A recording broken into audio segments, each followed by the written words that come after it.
I woke up from surgery, groggy and in pain, only to find a strange man standing over my hospital bed.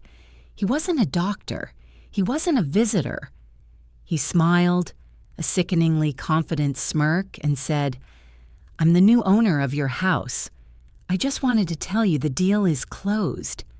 My mother-in-law had sold my home while I was under anesthesia." The words didn't register at first.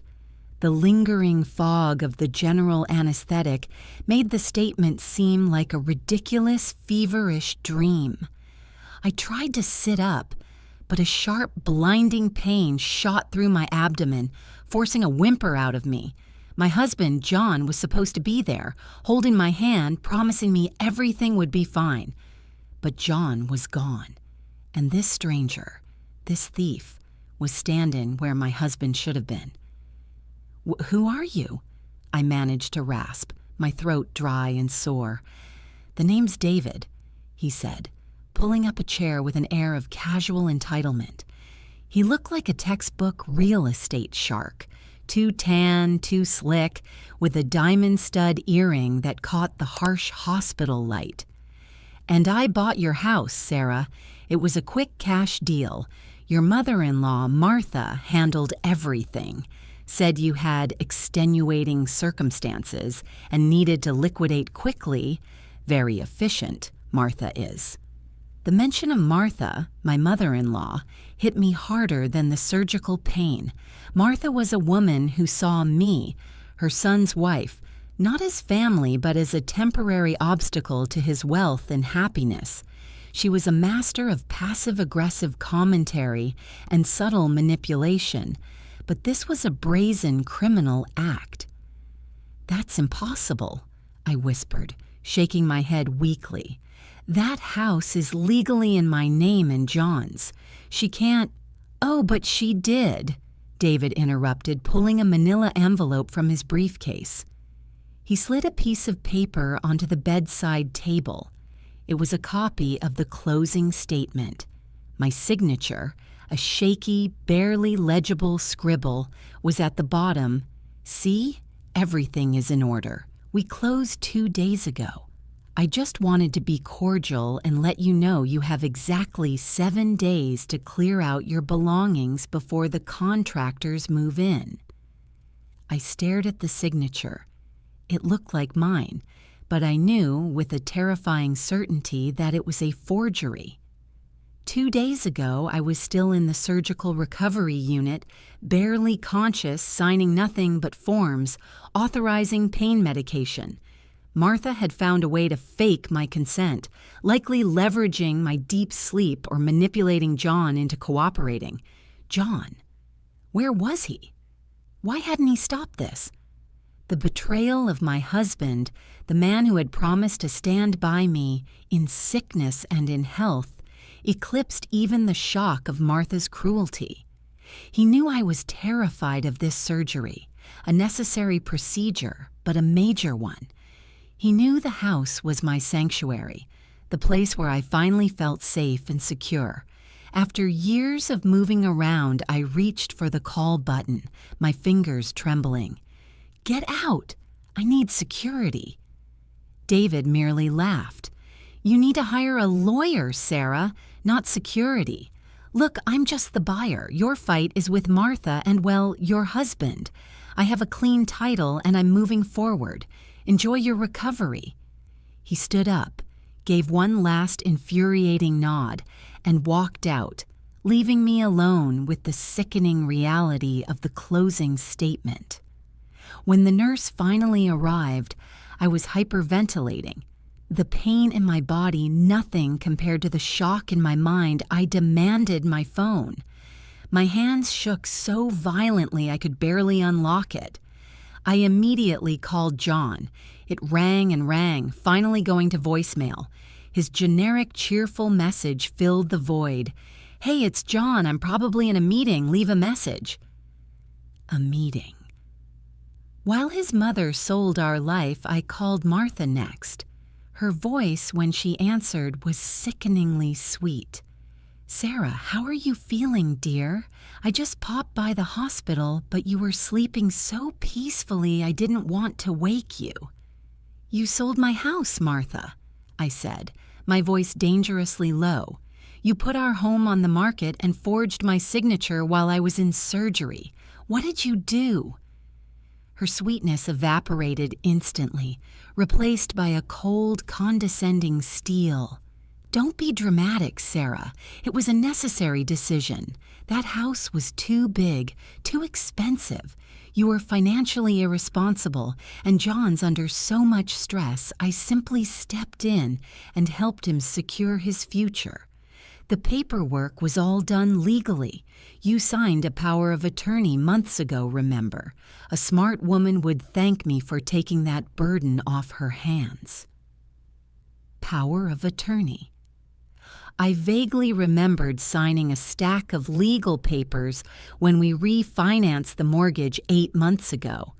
John had rushed me, saying it was standard boilerplate, and he needed it for the bank I had trusted him.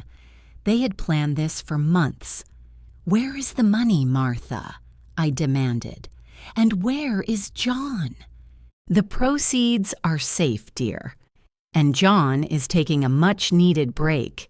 He's been through a lot, you know, with your health scares and everything. He needs space. She paused, her voice dripping with false pity. I suggest you focus on recovering. You no longer have to worry about a house payment. Isn't that a relief? I hung up, unable to listen to her toxic smugness any longer. John wasn't taking a break.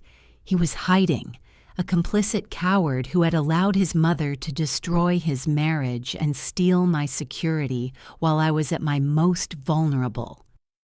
The surgery was meant to fix a physical ailment, but waking up to this news, I realized the real disease in my life was the calculated malice of my mother-in-law and the devastating weakness of my husband. I lay there in the sterile hospital bed, not recovering, but planning. The pain was irrelevant. All that mattered now was retrieving the money, getting the house back, and making Martha and John pay for this monstrous betrayal. My recovery room had just become my war room. My immediate focus shifted from physical recovery to strategic maneuvering. I was trapped, bedridden, weak, and separated from all my personal documents and files, which were now locked inside the house that was no longer mine. The single piece of leverage I had was my phone, and the icy clarity that comes from monumental shock. I first called my best friend, Lisa, a fierce corporate lawyer who had always warned me about John and his mother. I laid out the entire story, from David's smug announcement to Martha's chilling confession about the power of attorney. Lisa was instantly furious. A POA used to sell a marital home while the spouse is incapacitated is textbook fraud, Sarah. Even if the POA was valid, the intent here is malicious. We need to move fast. That sale needs to be legally challenged, and the closing funds need to be frozen immediately. I have nothing, Lisa. All our files are in the house, and I can't get there. John won't answer. Martha says the proceeds are safe. Safe in Martha's pocket, no doubt, Lisa snapped. The first step is a restraining order against Martha and a freeze on the transaction. For that, I need to know the escrow company and the name of the selling agent. Did that buyer, David, mention the agent? I racked my memory. The interaction with David, a blurry mix of pain and adrenaline. He said Martha was efficient. He didn't mention an agent. But the closing statement, I remember seeing the name of the bank or the title company on the paper he showed me. It was Coastal Trust Title. That was enough for Lisa. She promised to launch an emergency legal challenge the same day. focusing on the fraudulent use of the POA and the circumstances of the signing, which she argued constituted elder abuse or coercion, even though I was only 42. Her goal was to file a lis pendens, a legal notice that a lawsuit is pending, on the property, which would immediately stop David, the new buyer, from doing anything with the house until the title dispute was resolved. Next, I needed information on Martha's movements. She was too proud to keep a secret this big entirely to herself. I called John's sister, Clara, who lived 2 states away and generally stayed out of her mother's drama, but was known to be a gossip. "Clara, I need your help," I began, skipping the pleasantries. "Martha sold my house while I was in surgery. Do you know where the money went?" Clara was stunned into momentary silence. What? Oh my God, Sarah. I knew she hated you, but not this much." Her shock sounded genuine. "Wait, she was just bragging about a new investment to our Uncle George at lunch yesterday. Something about a boutique development near the coast. She said she finally had the liquid capital to fund her dream." A boutique development near the coast. Martha always wanted to be a real estate mogul, a dream John had always ridiculed. She hadn't sold the house to save John. She sold it to fund her vanity project. The proceeds were likely already wired into a holding company or a new LLC for her venture. This gave us a target. My investigation of John had to be more subtle. I knew he was hiding, and my calling him would only drive him deeper into his mother's protection. I sent him one text message. "I have the closing statement I know about the POA. If you don't call me back with the account number where the sale money was deposited, I am instructing my lawyer to treat this as marital theft and charge you as a co-conspirator. You have 24 hours." No reply came. His silence spoke volumes.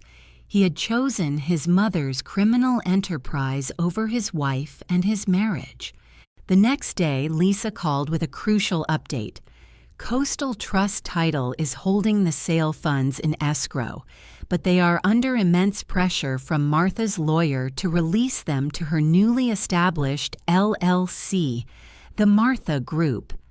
I filed the lis pendens and the emergency freeze. It's a temporary win. The house sale is suspended, and David can't move in now for the hard part, getting the POA invalidated and confirming the forgery. "What about John?" I asked, my voice flat. "He's the weak link, Sarah. If he testifies that he was coerced by his mother, we can protect him. But if he continues to hide, he's legally on the hook for fraud. He needs to choose. And you need to decide if you want to save the marriage or save your assets." The choice was devastatingly clear. A man who lets his mother sell his wife's home while she's under the knife is not worth saving. "Tell him his choice is simple, Lisa," I concluded.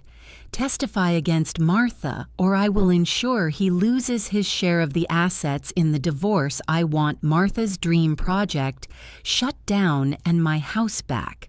John is collateral damage." The ultimatum to John hung heavy in the air.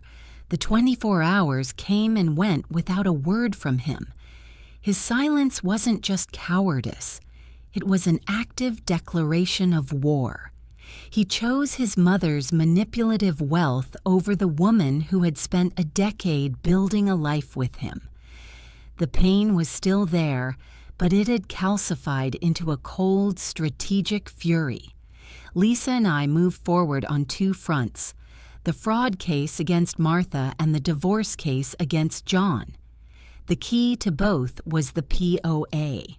We need a witness who can attest to your rendition when that POA was signed, or, better yet, the forgery of the closing documents.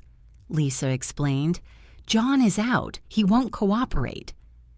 The POA was signed when we refinanced the house 8 months ago, I recalled. John was rushing me.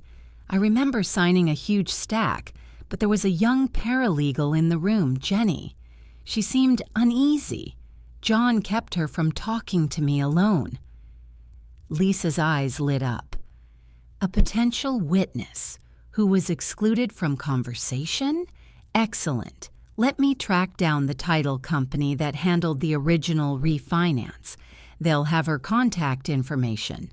Meanwhile, Martha was panicking. The Ellis pendants meant she couldn't touch the house, and the freezing of the escrow funds meant the Martha Group Coastal Development Project was DOA. I knew she was desperate because she did something she hadn't done in years. She came to the hospital to confront me. She marched into my room, ignoring the nurse, her face a mask of pinched fury. "You little witch! You froze my funds! You are ruining my life's work for a single oversized house! You tried to steal my life while I was unconscious, Martha," I returned, still weak but meeting her gaze directly. "The house is not oversized. It's mine, and you committed fraud. Do you know what happens to people who forge signatures and abuse power of attorney in a hospital setting?"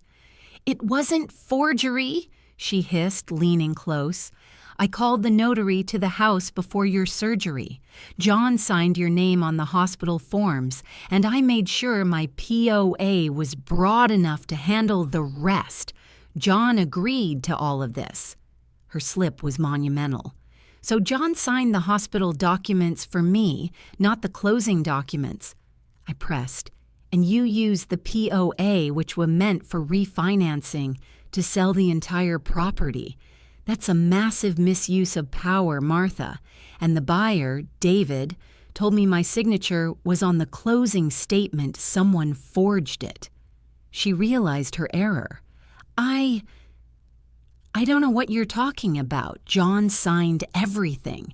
He told me he took care of it. You can't sue me. John will back me up." "John has 24 hours to contact my lawyer, or he becomes co-defendant in the fraud case, Martha. He chose silence. You chose betrayal.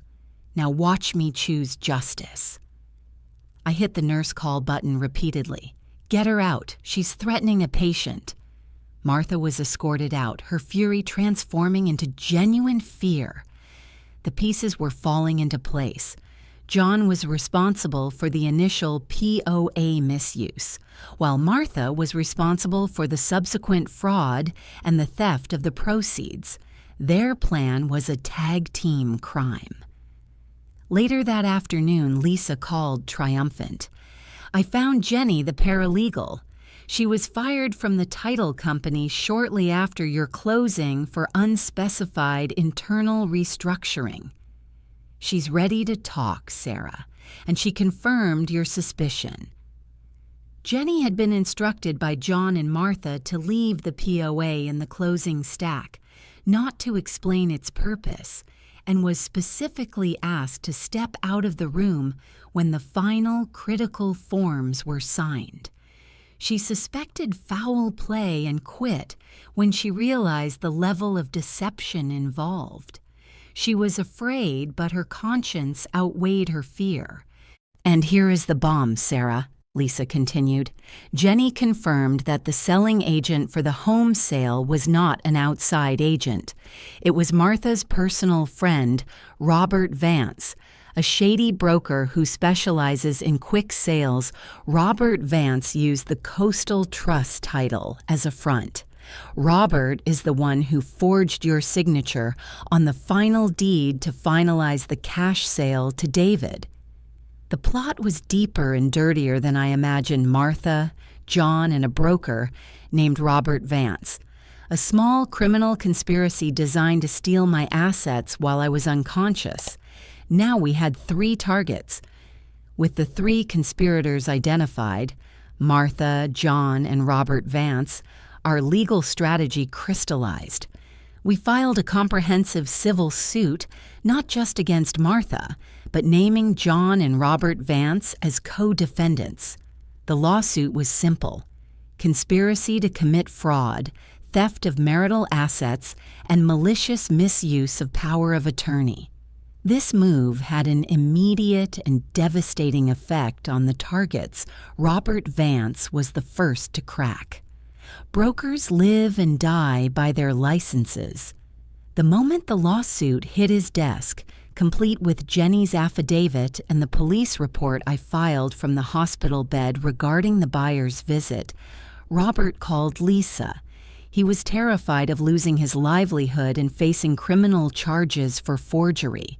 He flipped immediately, offering to turn over all records and testify against Martha and John in exchange for immunity.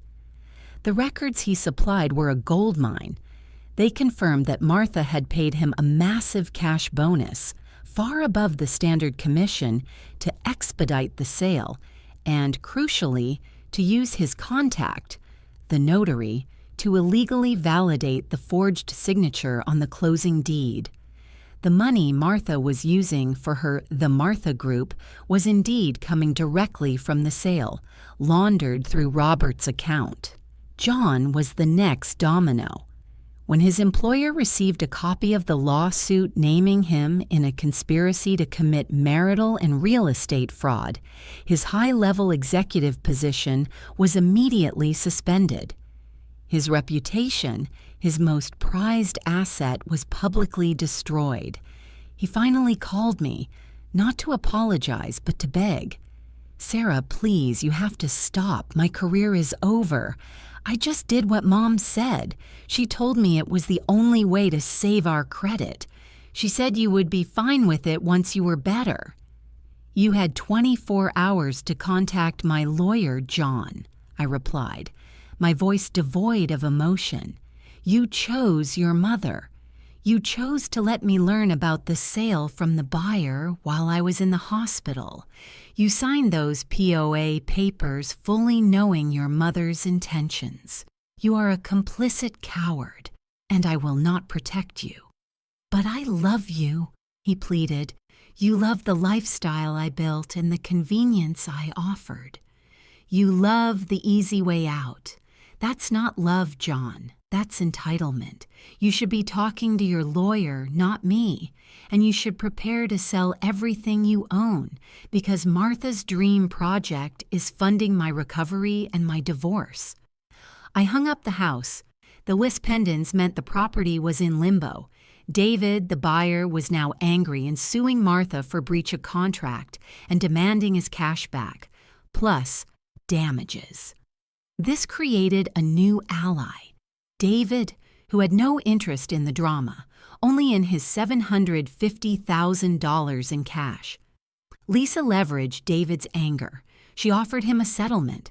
The house would be returned to me, the original sale nullified, and Martha would be forced to refund him his money plus a substantial penalty, funded from her The Martha Group capital. David accepted the deal immediately, happy to wash his hands of the fraudulent transaction. The news spread like wildfire through our community. The house sold in the hospital scandal became the talk of the town, confirming everything people already suspected about Martha's vicious nature. Martha, however, refused to surrender. She tried to withdraw all remaining funds from her new LLC's account, but Lisa had anticipated this. We had secured an ex parte motion to freeze the entirety of the Martha Group's assets, arguing that they were the immediate proceeds of criminal activity. Her dream project was now nothing more than a few frozen bank accounts and a mountain of debt. The next step was a preliminary hearing on the POA's validity. Martha arrived flanked by her high-priced, aggressive lawyer. She looked confident, but her eyes darted nervously. Lisa had me wheeled into the courtroom in my hospital gown, IV still attached to my arm, a visual testament to my vulnerability during the fraud. The sight of me in that condition was jarring to the judge and everyone present. "Your Honor," Lisa began. "We are not here about a simple marital dispute.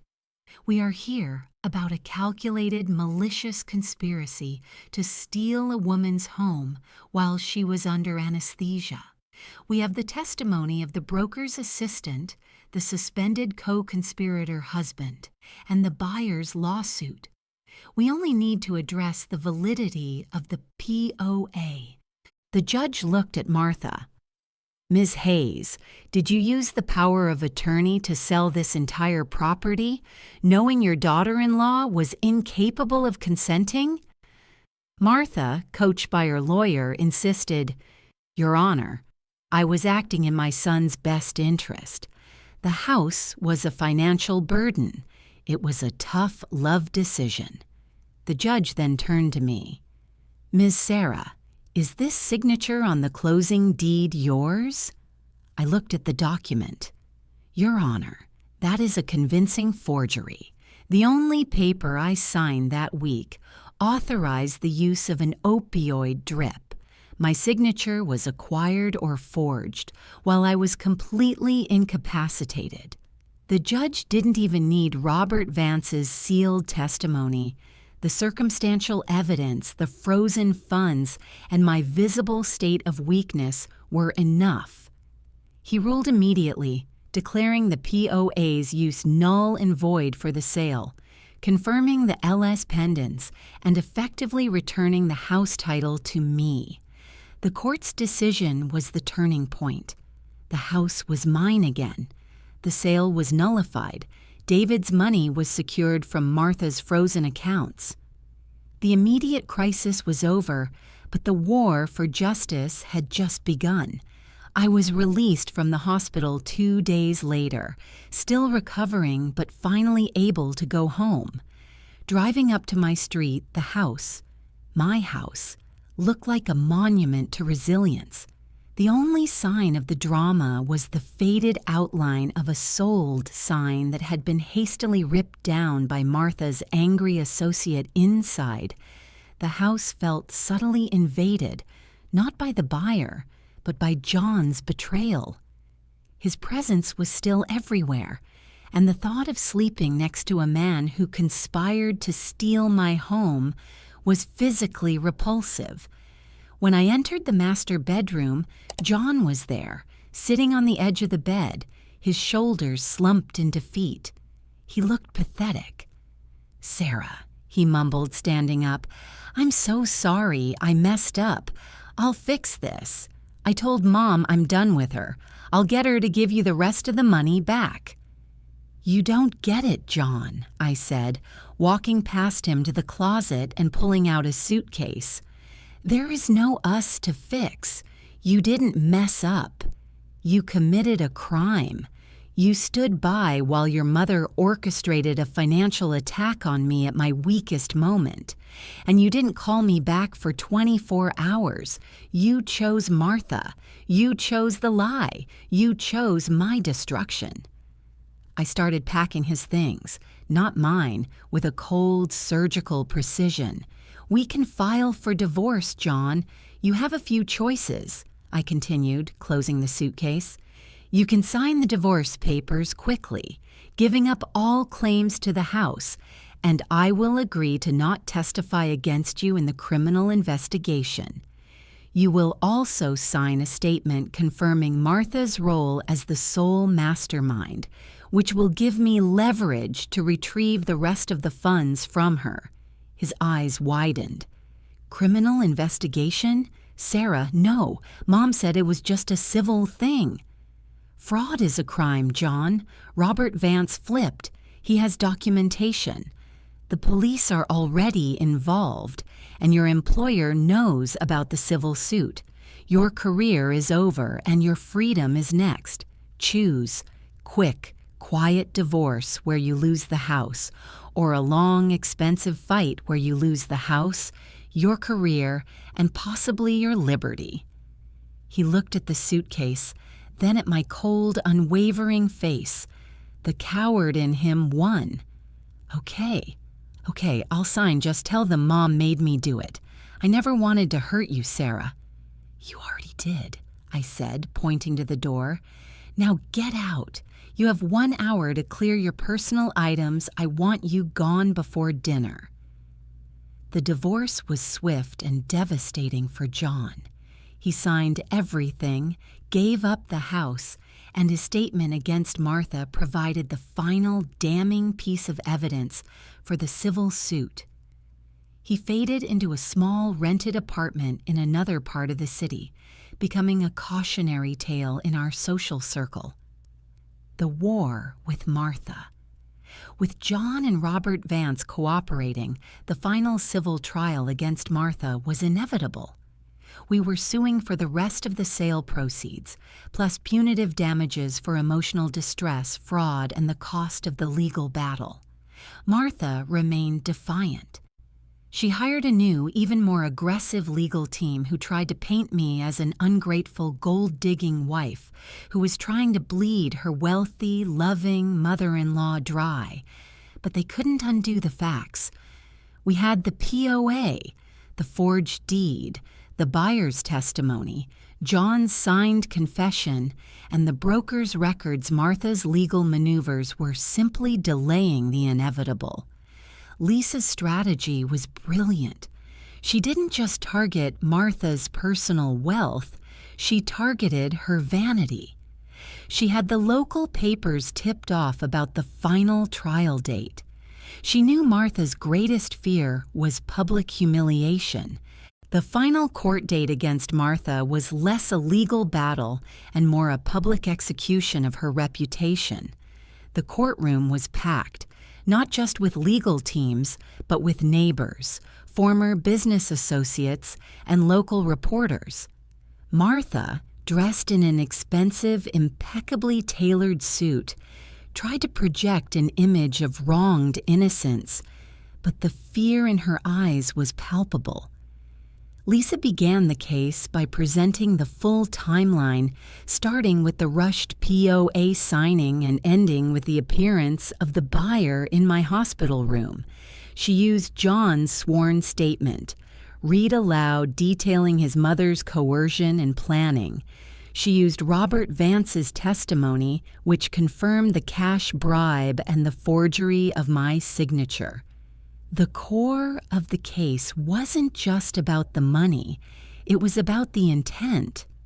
The defendant, Martha Hayes, Lisa stated, her voice resonating through the courtroom, did not simply make a bad business decision. She saw her daughter-in-law in a state of extreme vulnerability, recovering from major surgery, and viewed it as the perfect opportunity to commit a financial assassination. She stole a home and a life to fund her vanity project, the Martha Group. This court must send a message that such predatory behavior, especially within family bounds, will not be tolerated. When Martha took the stand, her performance was flawless at first. She maintained the facade of the concerned mother who was merely helping her son avoid financial ruin. "Mrs. Hayes, did you use the power of attorney to sell the property?"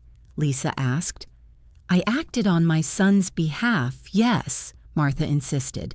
"And did you arrange for the buyer, Mr. David, to visit the hospital, knowing Ms. Sarah was heavily medicated and in pain, simply to gloat about the success of your fraud?"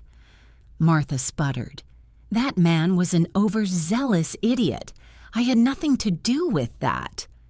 Lisa smiled faintly. "We have the email correspondence, Mrs. Hayes, between you and the broker, Robert Vance, discussing the final surprise for the patient, which Mr. Vance suggested would be the visit from the buyer." You replied, "Perfect. John will love the dramatic effect." Martha's face went white. The final nail in her coffin wasn't a bank statement. It was her own pride and her need for theatrical control. She realized her private, smug correspondence was now a matter of public record. The judge, after hearing all the testimony, delivered a verdict that was both comprehensive and crushing. Martha was found liable for fraud, theft of marital assets, malicious use of POA, and intentional infliction of emotional distress. The financial penalty was staggering: restitution. Martha was ordered to fully refund the remaining sale proceeds, plus all legal fees incurred by me and David, the buyer. Punitive damages. The judge awarded me a massive punitive damage settlement, a sum designed not just to compensate, but to punish and deter liquidation of assets. To cover the judgment, Martha was immediately ordered to liquidate all assets in the Martha Group, LLC. Her coastal development dream was not only dead, it was actively being used to pay my settlement. She was financially devastated. Her arrogance, her contempt for me, and her belief that her wealth and social standing protected her from consequence had led to her total ruin. I watched as she was led out of the courtroom, no longer the composed matriarch, but a broken, bitter woman. Her fury was directed not at the judge, or even at me, but at her former lawyer, who had failed to save her pride. Leaving the courthouse, I was surrounded by reporters. I didn't say much. I didn't need to. The story had already been told in the court documents. I simply stood up for my home and my dignity. I stated simply for the cameras. My message to any woman dealing with financial or emotional abuse is this: trust your gut. Document everything.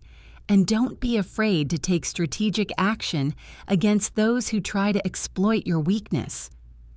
The trial was the end of the legal fight, but the start of my new life.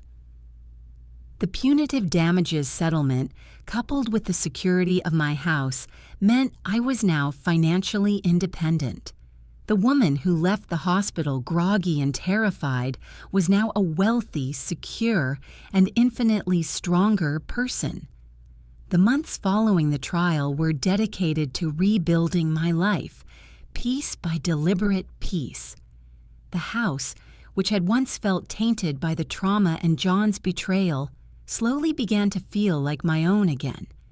I repainted the rooms, replacing the neutral, John-approved colors with vibrant, strong hues that reflected my new clarity. I changed all the locks, not just on the doors, but in my heart. My relationship with John's sister, Clara, deepened unexpectedly. She was disgusted by her mother's actions and ashamed of her brother's weakness. She became a genuine friend, a clear-eyed reminder that not all family ties are toxic. As for John, his reputation was irreparable. The details of the lawsuit and his complicity were public, and he was forced to take a low-level, temporary job far outside the industry, where he had once thrived. He would occasionally send me an email, filled with vague apologies and desperate attempts to reconnect, but I never replied. He was no longer a person to me. He was a footnote in the story of my transformation. The most satisfying result, however, was the complete and utter collapse of Martha's social standing.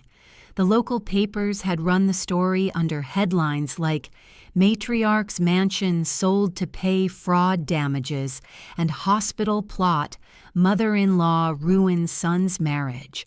Her former social circle, obsessed with appearances and propriety, completely ostracized her. Martha Hayes, the proud, controlling society woman, was suddenly irrelevant, living in a small, rented apartment. Stripped of her dream and her status, I used a portion of the punitive damages to start a small, private foundation. I called it the Sanctuary Fund. Its mission was simple: to provide emergency legal aid for women facing financial abuse or real estate fraud within toxic marital or family situations. The irony was not lost on me. Martha's attempt to steal my sanctuary had created a fund to protect the sanctuary of other women. My professional life blossomed with the financial freedom and the confidence gained from successfully navigating a high-stakes legal battle. I enrolled in business courses and began consulting. I discovered I had a fierce strategic mind that had been suppressed for years by the demands of being John's supportive wife. I found a particular strength in public speaking, sharing my story at small professional women's conferences, always focusing not on the betrayal, but on the empowerment that came from fighting back. I never mentioned John or Martha by name, but the story of the POA, the hospital visit, and the successful counterattack always resonated deeply with the audience. Your weakest moment is not your end, I would tell them. It is the moment of maximum clarity. It is the moment you find out who you are and what you are truly capable of. The most profound realization was that the surgery had been a gift. It forced me into vulnerability, exposing John's weakness and Martha's wickedness, allowing me to see the truth clearly and act decisively.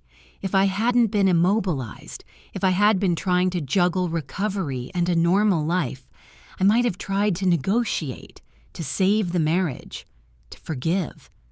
But the hospital bed gave me the focus I needed to wage a cold, uncompromising war. I remember one evening, 6 months after the trial, sitting in my living room, now bathed in the warm, new colors I had chosen. The phone rang. It was an unknown number, and I almost didn't answer it. But curiosity, the very thing that had fueled this whole saga, made me pick up it was Martha. Her voice was thin, reedy, completely stripped of its former steel. "Sarah?" she whispered. "I need help. I'm going through financial ruin. My health is bad. Can't you drop the last lien just so I can get a small loan?" I took a deep breath, letting the silence stretch. This was her final play, the last desperate attempt at manipulation, leveraging pity. "Martha," I said, my voice steady and calm, "you chose to steal my home while I was under anesthesia. You chose to use the money to fund your dream. The court ruled that you must liquidate those assets to pay for your crime. I didn't ruin you. Your choices did focus on taking care of your health, not on trying to steal back from the consequences you created." I hung up the phone. There was no pity, no anger, only closure. The toxic loop was finally, permanently broken. 2 years have passed since I sat in that hospital bed, staring at the closing statement that told me my home was gone. The scar from the surgery has faded to a faint line, a quiet reminder of a physical crisis. The scars from the betrayal have healed into an unshakable inner resilience. My home is now truly mine. The garden, which John always neglected, is lush and full of life. I host monthly gatherings for the women who have benefited from the Sanctuary Fund, creating a powerful real-life network of survivors who understand the complexities of financial and emotional recovery. It's a space where a simple shared story about a difficult mother-in-law or a financially abusive spouse can turn into a strategic, actionable plan for freedom. The greatest triumph wasn't winning the lawsuit. It was reclaiming my narrative. I went from being the fragile wife who needed surgery to the fierce advocate who exposed a sophisticated family fraud. I often think about the day David, the buyer, came to my hospital room. In that moment of sheer terror and pain, he was the messenger of my ruin. But in hindsight, he was the accidental catalyst for my freedom. If he hadn't been so arrogant, if he hadn't announced the sale directly to me, I might have spent months trying to understand John's evasiveness, giving Martha time to disappear with the money. David's smugness was the shocking clarity I needed to switch from victim to warrior. My life is no longer about reacting to John and Martha. It is about proactive creation. I am building a consulting business that helps other women navigate financial transitions after divorce. My clients don't just get advice. They get the strategy of a woman who successfully took down a criminal conspiracy orchestrated by her own family. John and Martha are occasionally glimpsed through my sister-in-law Clara's updates. John is still struggling, constantly blaming his mother for his failures. Martha remains isolated, clinging to the remnants of her pride, forever convinced that she was the victim of an ungrateful daughter-in-law.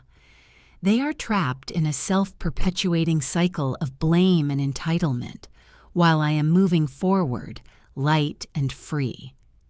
I sold my original wedding ring, a piece of jewelry that had become a symbol of a contract that was broken long before the surgery. With the money, I bought myself a magnificent custom-made pendant, a stylized, abstract shape that represents a house, but open and welcoming, not locked or secretive. It is a symbol of my permanent, unbreakable security. The saga of the house, the hospital, and the ruthless mother-in-law is a reminder that the people who hurt you often do so because they fear your independence. They try to strip you of your security because they know that when you are financially and emotionally safe, you no longer need them. If you are a woman feeling isolated or powerless in your own home, understand this. Your greatest power is the truth, and your greatest weapon is strategic action.